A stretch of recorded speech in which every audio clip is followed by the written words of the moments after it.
Salve, vacaria! Esse é mais um conteúdo Vaca Roxa na internet. Eu sou o Bacudas e convido você mais uma vez a entrar no meu cérebro, porque este é mais um vídeo da série Pensando Alto.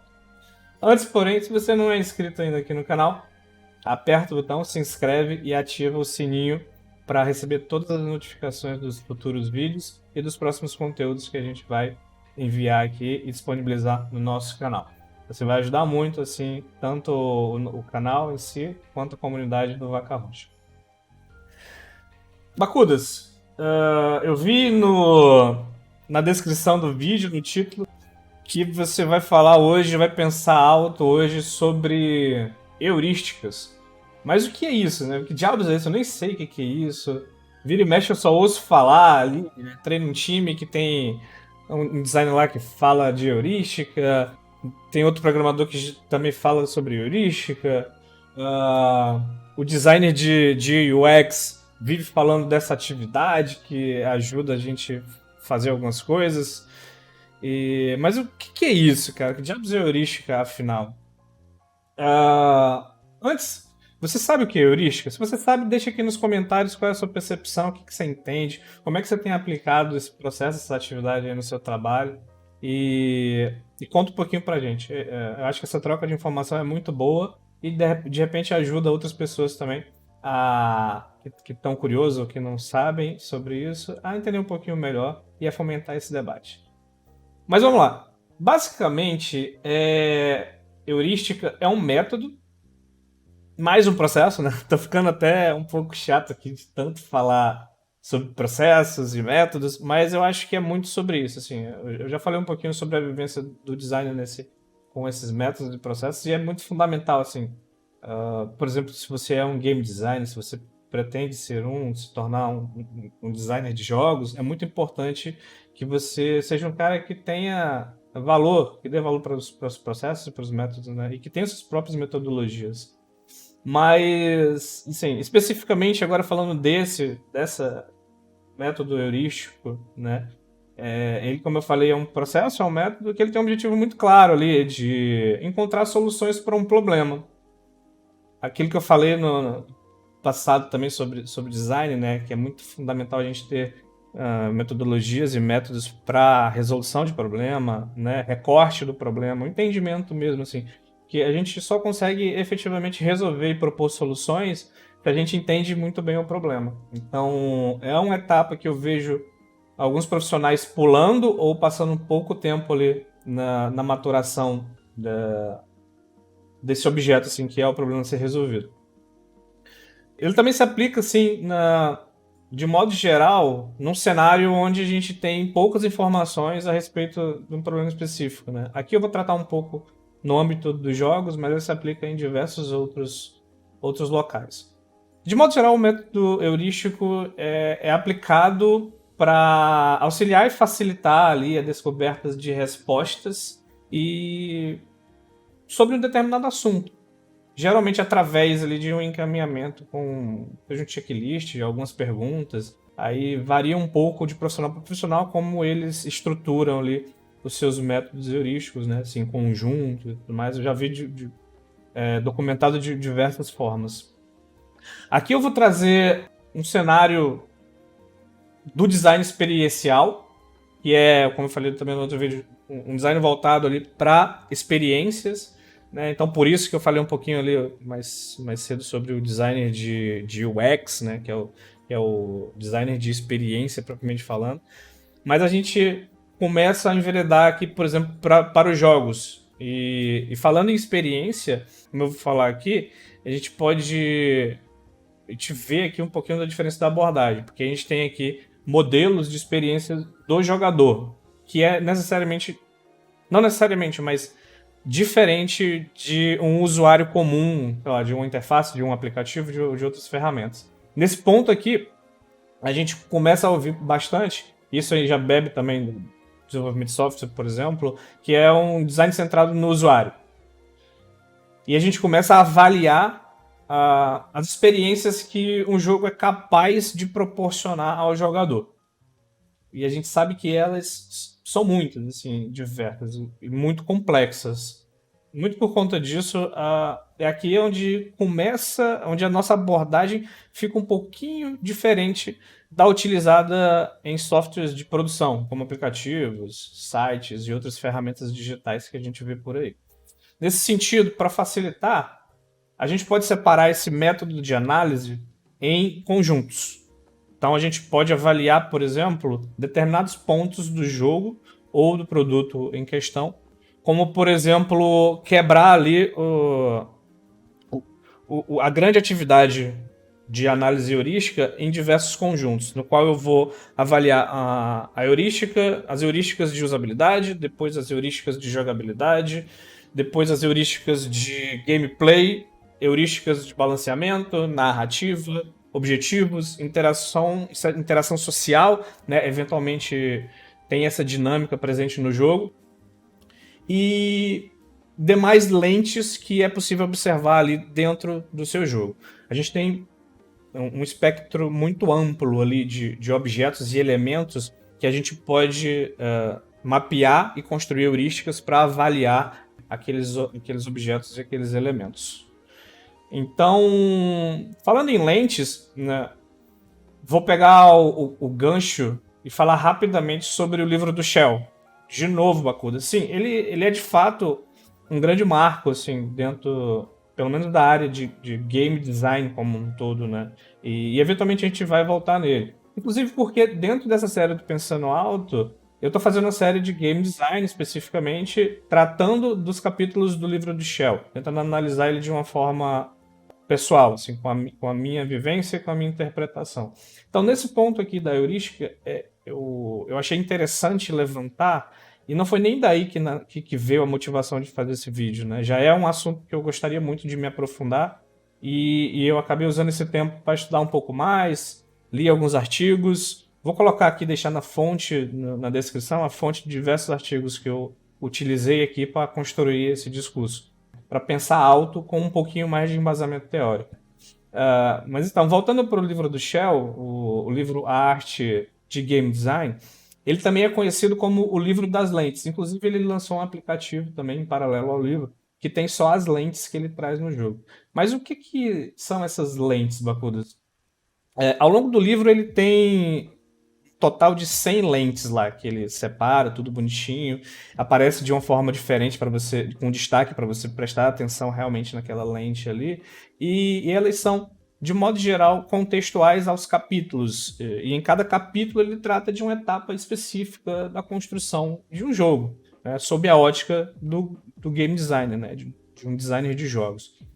Mas afinal, o que é essa lente, né? Na verdade, essa lente é só uma forma de você observar e se questionar sobre aquilo que você está produzindo naquele momento, né? Ou aprendendo, mas dentro de uma etapa de produção, por exemplo, a gente perpassa por, enfim, infinitos locais, desde a documentação até a implementação, a melhoria, né? A manutenção. E sendo específico, né? Por exemplo, você está escrevendo a documentação, então tem uma lente sobre a documentação e ela te faz alguns questionamentos, tem algumas perguntas lá para você se fazer, exatamente para te tirar da zona de conforto ali e você conseguir observar aquilo que você está fazendo por uma outra lente. Pelo menos é essa a minha visão que me passa disso, né? É como se a gente saísse da nossa bolha e conseguisse observar o que a gente está produzindo, o nosso trabalho, por uma outra lente. E essa lente, e esse questionamento, e essa etapa analítica para observar o que está sendo feito a fim de melhorar e procurar melhores respostas, isso eu vejo como uma heurística também. Então a gente poderia falar, por exemplo, esse é um livro e essas lentes assim, são a heurística de game design do Shell, por exemplo. Ele não se deu o trabalho necessariamente de teorizar sobre isso, mas eu achei muito equivalente assim, a forma como ele traz essas lentes e como elas se aplicam. E quando eu estava escrevendo o roteiro desse vídeo, logo me veio a memória porque estava muito fresco também, porque eu estou relendo o livro, então eu achei interessante trazer essa pontuação. Eu vejo essas lentes do Shell, né, voltadas para a ótica do game design, como se fosse Ele colocando em perspectiva a experiência que ele teve ao longo de anos de produção ali, coisas e perguntas que a gente pode se fazer a fim de melhorar e buscar respostas para problemas específicos que a gente está enfrentando nas diversas etapas de produção de um jogo. Isso nada mais é do que um conjunto ali que vai te ajudar a identificar alguns problemas, encontrar respostas para eventuais problemas que você está enfrentando ali e não sabe necessariamente ali como conduzir. Pode trazer também uma inspiração para o seu processo criativo, à medida que, ao responder essas perguntas, de cada conjunto desse, você terá ali um extenso material analítico sobre o seu jogo e aquela etapa específica que você está. Eventualmente, com propostas de melhoria, você pode até se usufruir disso e combinar este método com esse material analítico que você levantou com outros métodos de avaliação. E isso é crucial à medida que a gente consegue validar a nossa perspectiva. Por exemplo, você pega todo esse material analítico que você levantou, daqui a pouco eu vou passar por algumas perguntas de exemplo, assim, para a gente entender melhor.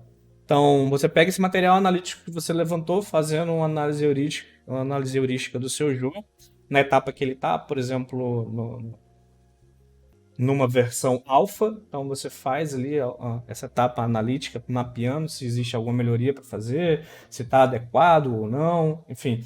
E aí você faz também um outro método de avaliação. Por exemplo, pode ser testes com usuários reais, que é sempre muito apreciado, né? Você precisa testar com o seu público. Então, você vai fazer o teste e você vai pegar tudo aquilo que você encontrar durante os testes, obviamente com roteiros, tudo muito bem estruturado, e vai confrontar com a sua análise inicial. E aí você começa a perceber, e é muito interessante nesse momento, porque você consegue confrontar ali os resultados da sua própria análise e identificar ali quais são os problemas relevantes, né, à medida que existe uma interseção do teste feito com o usuário real do seu público-alvo e a sua análise heurística com relação a possíveis melhorias e resolução de problemas daquela etapa do seu jogo. Bom, vou ler aqui alguns exemplos que eu separei de heurísticas. É possível que já dê uma noção geral de como aplicar essas atividades e como ela pode ser útil, desde fazer um benchmarking até como melhorar o nosso jogo. Então, assim, por exemplo, aquela lógica de separar por conjunto, né? Eu separei aqui em 4 conjuntos, assim, para trazer esses exemplos. O conjunto da heurística de jogabilidade, o conjunto de heurísticas de usabilidade, o conjunto de heurísticas de narrativa e, por fim, de gameplay. Mas aí você pode passar por todos os elementos do seu jogo, e a lista é infinita. Eu posso até fazer um vídeo depois, um pensando alto ou não, sobre os elementos de um jogo, né? A gente pode revisitar o Game Design Workshop, que é um livro muito bom da Fullerton, e mapear esses elementos. Mas nesse sentido eu trouxe quadros aqui para fazer esses exemplos e ler algumas perguntas que podem servir como checklist para você fazer a sua análise heurística do seu jogo, né? Do seu projeto, do seu protótipo, da sua versão alfa, do seu beta, daquilo que você quer testar, identificar se tem problemas. Então, por exemplo, no conjunto de jogabilidade, você pode se fazer algumas perguntas como estas. Por exemplo, a condição de vitória e de derrota estão claras o suficiente para o jogador entendê-las? Essa pode ser uma pergunta a se fazer. E a partir dela, você vai ter insights, porque você vai analisar o seu jogo, como é que ele está funcionando e identificar. A condição de vitória está clara? Beleza, ponto. E aí você vai explicar por que está claro, justificar ali o que você fez. A condição de derrota está clara? Então você vai ter que justificar ali. Se não está claro, de repente propor uma sugestão de melhoria, né? Eu identifiquei que a condição de derrota não está clara porque ele também pode ser derrotado se ele puxar uma carta X do baralho dele.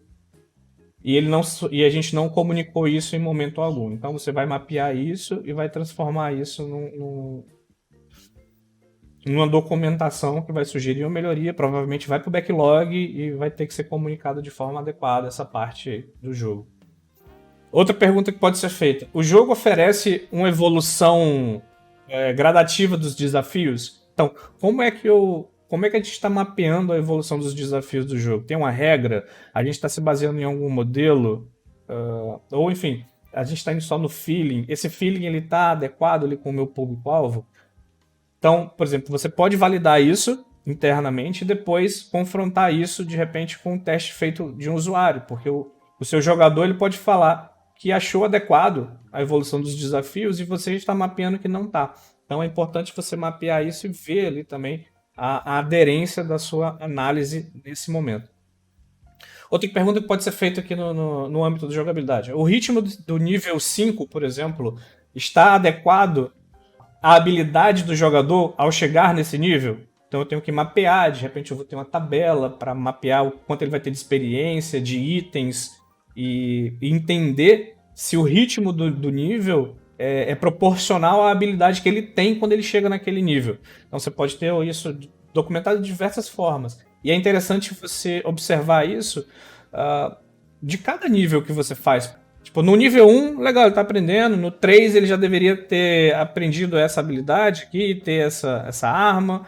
No 5, ele deveria estar desse jeito. No 10, ele já tá no nível 20, com armas tal. E ele pode avançar se ele tiver esse nível de habilidade X. Então, você pode ir mapeando isso e construindo sua documentação. Um documento técnico de design, né, que vai dar essa evolução, por exemplo, de nível a nível e a habilidade do jogador. Experiência, itens que ele tem ao longo, armas que ele vai desbloqueando ao longo das fases, os inimigos e os níveis dos inimigos também, né? Isso aí te dá um amplo esquema ali para você documentar. O objetivo do nível 10 está claro? Você pode ser específico também, né? Porque de repente você já passou por todos os níveis ali e mapeou que estava tudo bem. Aí num teste lá na frente, você quer observar só o nível 10. Então você pode fazer essa pergunta para os seus designers, para sua equipe ali. Gente, vocês jogaram o último protótipo? Vocês acham que o objetivo do nível 10 está claro? A gente está conseguindo comunicar legal para o jogador? Que ele tem que pegar aquele item, depois ir para aquela outra quest, depois da quest entregar o bagulho lá, e só assim ele abre a porta lá para ir pro chefão? Então, esse tipo de coisa você pode se perguntar nessa etapa analítica da heurística, né, de jogabilidade. Trouxe duas aqui num conjunto de usabilidade. Poderia ser mais, até porque, por exemplo, é o meu ramo de atuação que eu trabalho hoje com UX, Product Design e tudo mais. Então, até mais até do que como game designer, né? Mas eu trouxe só duas rapidinha, porque aí depois, para não ficar muito extenso, eu foquei maior número de jogabilidade. E dentro das heurísticas de usabilidade eu trouxe. O feedback dos controles estão adequado? Por exemplo, se o seu jogo é um jogo que requer muita precisão nos controles, então isso vai ser muito importante você mapear e se perguntar durante o desenvolvimento do jogo como um todo, porque eventualmente, quando você modifica alguma coisa, ele pode impactar de uma maneira colateral nesse tipo de feedback. Então, se é importante que a resposta do controle seja rápida, você tem que estar sempre de olho nisso. Pô, a gente implementou uma arma, a gente implementou habilidade nova, agora ele está correndo mais, o pulo é maior. Então, todas essas variáveis que a gente vai colocando em cima do controle, por exemplo, aqui nesse quesito, ele pode modificar isso, e a gente tem que estar sempre de olho. Isso é importante, é bom também de validar com o jogador, o que ele está achando do controle. Você achou o controle responsivo, respondeu bem ali aos inputs, e aí você confronta com as suas percepções também e com a percepção da equipe de modo geral. Uma outra pergunta que você pode se fazer nesse conjunto de usabilidade é: as indicações dos recursos estão visíveis e dispostas de maneira adequada? Que não atrapalhe a jogabilidade, que não atrapalhe a leitura do mundo, que não atrapalhe ali o desenrolar do jogo? Isso é uma pergunta fundamental, porque eventualmente você pode dispor itens na tela ali que não comunicam bem, e isso precisa ser revisitado sempre, para saber principalmente se você está expondo as informações mais importantes, né? Porque tudo aquilo que é importante tem que ficar pelo menos à mostra ali, ou de fácil acesso para o jogador. Então, por exemplo, no Age of Empires, né, ele tem sempre à disposição dele a quantidade de recursos que ele tem, de madeira, de pedra, de gold, porque de trabalhadores, porque isso faz parte do core do jogo. Então aquilo precisa estar sempre visível. Se ele não tiver aquilo visível, talvez ele não saiba o momento certo de construir uma casa, de construir fazer o update, o upgrade da vila dele, né? E ele vai ter essa dificuldade de interpretar ali e seguir no jogo. Então, esse tipo de pergunta é muito importante você se fazer ao longo dos testes também e a evolução, e né, à medida que o seu jogo evolui.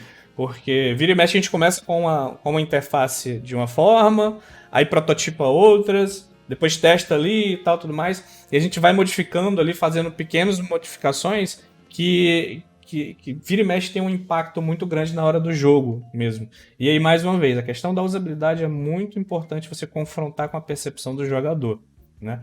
Então, porque ele pode ter uma percepção que aquilo tá legal, ou que até ajudou ele, aquele posicionamento diferente do que ele tinha em mente. E você mapeou porque tá baseando num benchmark que você fez de outros jogos, que devia ser aqui.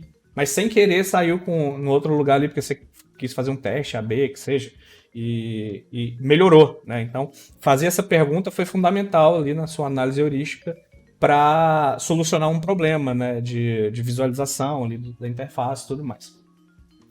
Falando de narrativa, uma pergunta que pode ser importante assim, você fazer, assim, como exemplo, né, só para a gente entender o que dá para a gente destrinchar dentro da narrativa. O jogador ele tem informações suficientes da narrativa para prosseguir para o próximo nível? Imaginando que é um jogo onde a narrativa tem um peso 2, assim, né? Então, tipo, para ele chegar no próximo nível, que ele vai ter que resolver algum puzzle, algum quebra-cabeça baseado em narrativa. Por exemplo, o número de um NPC, na carteira de um NPC, que é o número do cofre mais à frente. Então, essa informação que ela é diegética, né? Porque ela tá dentro ali da narrativa, ela influencia no core do jogo. Ela foi passada de uma maneira adequada no diálogo ou na estética do jogo, ou na forma como a gente conduziu o jogo. Então, ele tem detalhes suficientes da narrativa para prosseguir. Obviamente que isso é como eu falei, né? Não necessariamente um jogo ele precisa ter uma narrativa muito apurada, mas eu quis suprir aqui alguns dos pilares. Assim. Então, narrativa costuma ser um pilar de um bom jogo. Então, essa narrativa ela tem que ser muito bem comunicada. Você pode fazer essas perguntas. Por exemplo, a linguagem está adequada ao meu público-alvo, que foi mapeado lá atrás, na pré-produção? Então, a gente mapeou que o público é infantil. A narrativa e a linguagem narrativa do tá está adequado a esse público? De repente é uma pergunta que é boa a se fazer. Tanto no início quanto na evolução, porque a gente tem que mapear.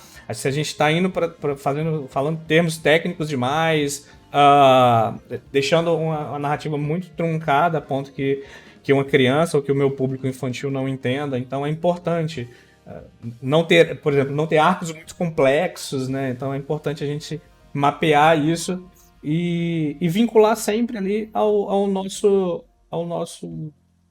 documento norteador, por exemplo, que é o documento de design. Como, por exemplo, pode ser o documento técnico, o pitch do jogo, uma equipe menor, enfim, aquilo que você definiu lá no início. Então você tem que manter fiel sempre. E essa etapa analítica de se questionar ali, que é a proposta do método heurístico, é muito importante para a gente estar sempre no trilho, por assim dizer. Porque a gente sabe que crescer o escopo e sair do trilho é muito fácil, assim, num jogo, porque a gente começa a ver, fazendo benchmarking, jogando outras coisas à medida que a gente vai desenvolvendo o nosso jogo. Então a gente quer trazer a mecânica que a gente viu ali que tá legal, a gente viu uma coisa no Twitter que a gente quer implementar, conversou com outro amigo que deu umas ideias legais e a gente vai começando a meter um monte de coisa no nosso projeto. Então, essa etapa analítica ela é muito boa porque mantém a gente no trilho. Tipo, cara, será que essa mecânica nova que a gente está querendo implementar, ela é aderente mesmo? Ou ela é over? Ou ela vai trazer ganhos reais aqui para o nosso jogador? E aí você faz um teste AB, de repente, com o jogador ali, mapeia, que sim, beleza. Então, vai ser muito útil a gente implementar essa mecânica nova. Então, o método heurístico te dá essa possibilidade de chegar em respostas mais rápidas, assim. Saindo da narrativa, a gente finaliza aqui, por exemplo, nesse conjuntinho que eu trouxe de exemplo de gameplay. Então você pode se perguntar coisas como as regras do jogo estão fáceis de entender? Ou seja, a gente disponibilizou ali, explicou o que, que o jogo faz, como é que ele tem que se conduzir dentro do jogo ali, ou a gente expôs isso de uma forma que ele só bate o olho ali e já responde. E aí você pode dar a sua perspectiva, né, e explicar ali de forma criteriosa por que, que você escolheu essa solução sem explicar nada e forçar o jogador a descobrir e tal. Pode ter a ver também com o mistério do jogo, alguma coisa nesse sentido. Mas é importante você documentar essas suas decisões, até para validar ali com o resto da equipe e tudo mais, e apontar erros ou possíveis defeitos dentro de um fluxo de gameplay.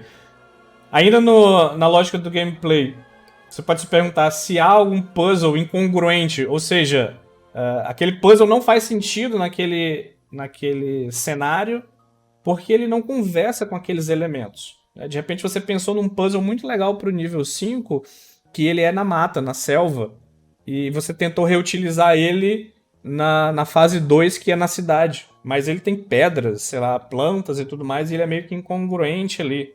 Né? E aí ele vai ser incongruente esteticamente. Mas ele pode ser incongruente mecanicamente. Né? Ele pode não fazer sentido naquele momento por uma série de motivos.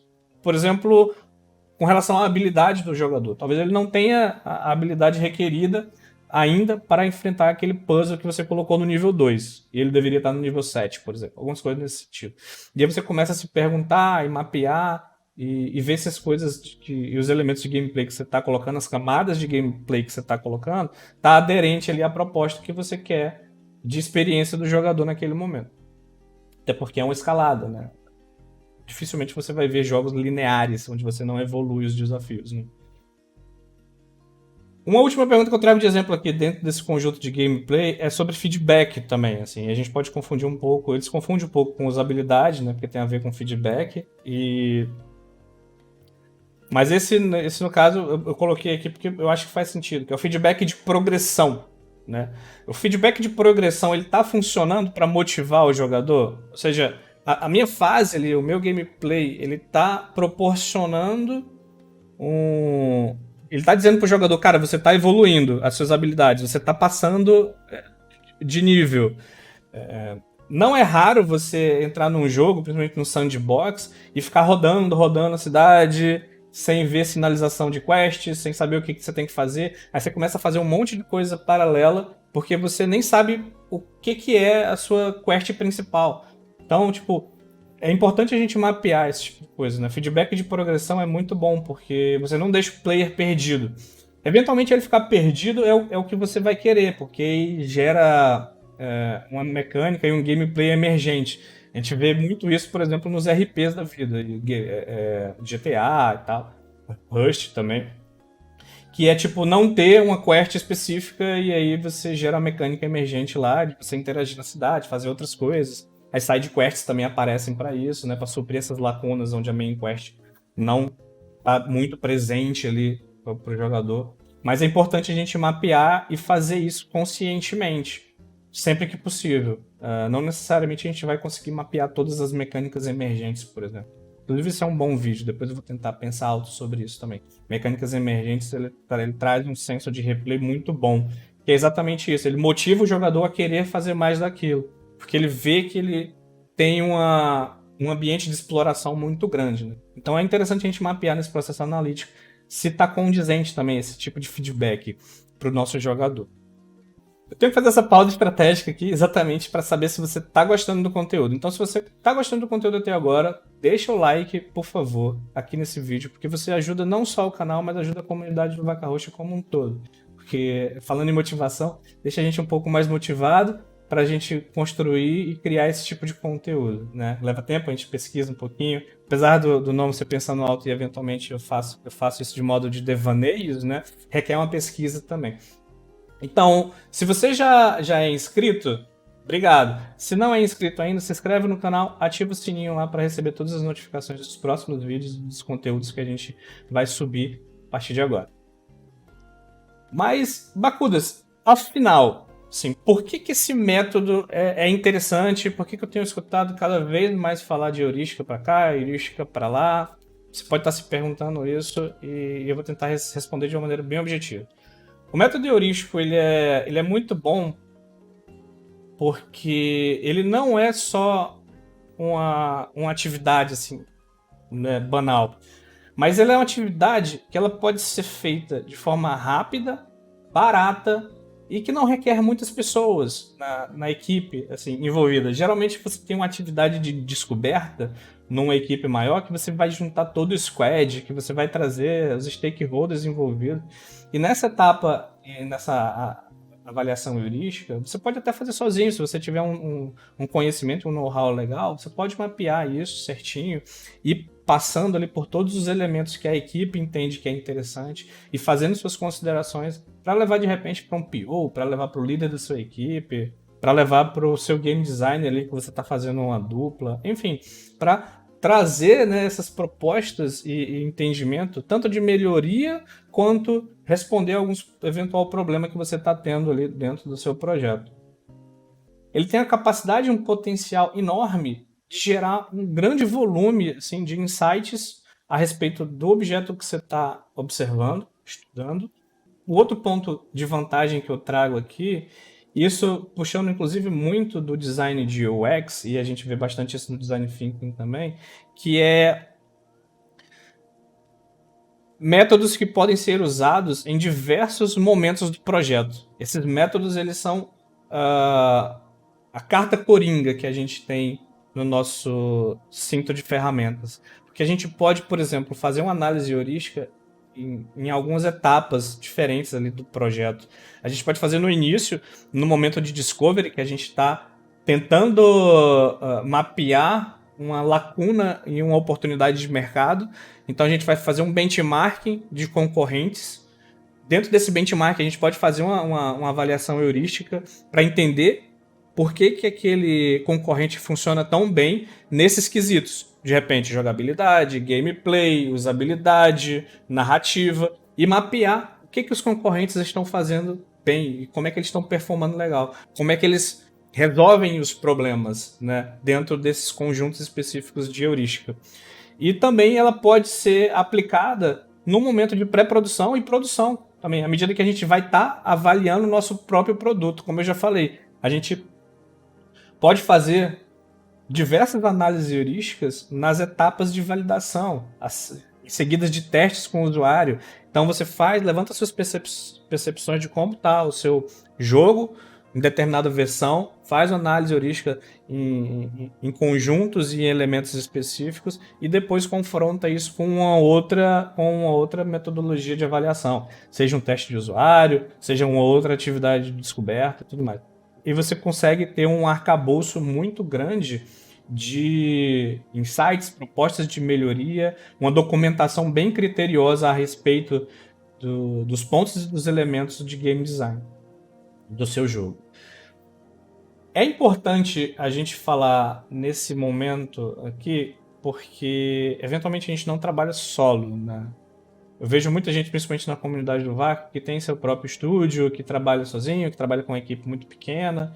E nesses cenários, é super recomendável que você faça os seus estudos. Leia, obviamente, porque tem algumas técnicas de facilitação, já tem bastante heurísticas, que é considerado meio que como um padrão de mercado. Por exemplo, de usabilidade, tem as 10 heurísticas de Norman.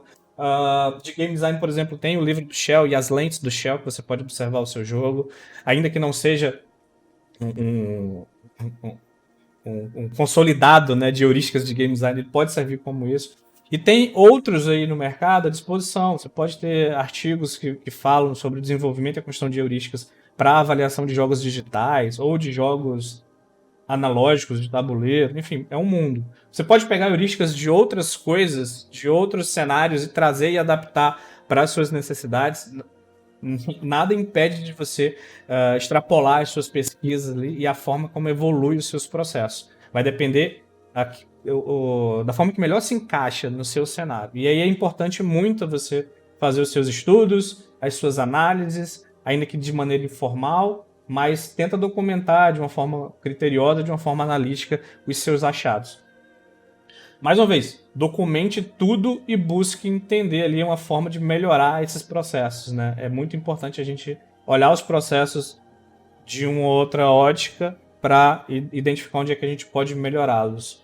Mas eu tenho um disclaimer a fazer que é exatamente sobre quando a gente trabalha em outras empresas. Assim, por exemplo, se for trabalhar numa empresa de jogos, né? Uma empresa grande, seja algo numa empresa que tenha processos bem definidos ou processos que foram criados por outros designers, ou, enfim, que você não tem tanta autonomia nesse sentido. É importante que essa atividade ela seja feita ou facilitada ali por um profissional que já tem experiência, a fim de evitar que essas análises elas sejam muito subjetivas ou enviesadas. É aquele lance que eu já falei aqui e que eu sempre vou falar. A gente cria jogo para outros jogarem. Outros usuários, outros jogadores. São outras pessoas, outras cabeças. Ele tem motivações diferentes e tal. Tem desejos diferentes. As experiências vão ser diferentes. Então é muito importante que a gente saiba. A gente tem que deixar um pouquinho o nosso viés de lado, porque não necessariamente nós somos o público-alvo dos nossos jogos. E quando você está dentro de uma empresa, isso é mais importante ainda, porque isso vai ser parte da comunicação daquela empresa. Se você trabalha solo, tudo bem. Você vai eventualmente errar, vai colocar mais o seu coração às vezes no jogo, porque a galera entende muito como um filho, né? Um produto do seu trabalho e tudo mais, tem um apego um pouco maior. E nessas empresas maiores, que a gente tem um pouco mais desvinculado ali com o propósito e com a mensagem que a própria empresa quer passar, a gente tem que sempre prestar atenção e não enviesar o que a gente acha que é o certo. Então, por isso, quando tem um processo bem definido ali e uma análise heurística que vai envolver um produto comercial, por exemplo, é importante que essa atividade ela seja feita ou facilitada por um profissional que já tem experiência, que tem um know-how, que já tenha trabalhado com isso, que saiba desenvolver experiências, que já fez um game design e sabe interpretar os elementos ali do jogo, a fim de fazer uma análise um pouco mais acurada sobre a real situação daqueles elementos ali que a gente está se perguntando como a gente pode melhorar ou se há algum problema. Porque o viés aqui, ele traz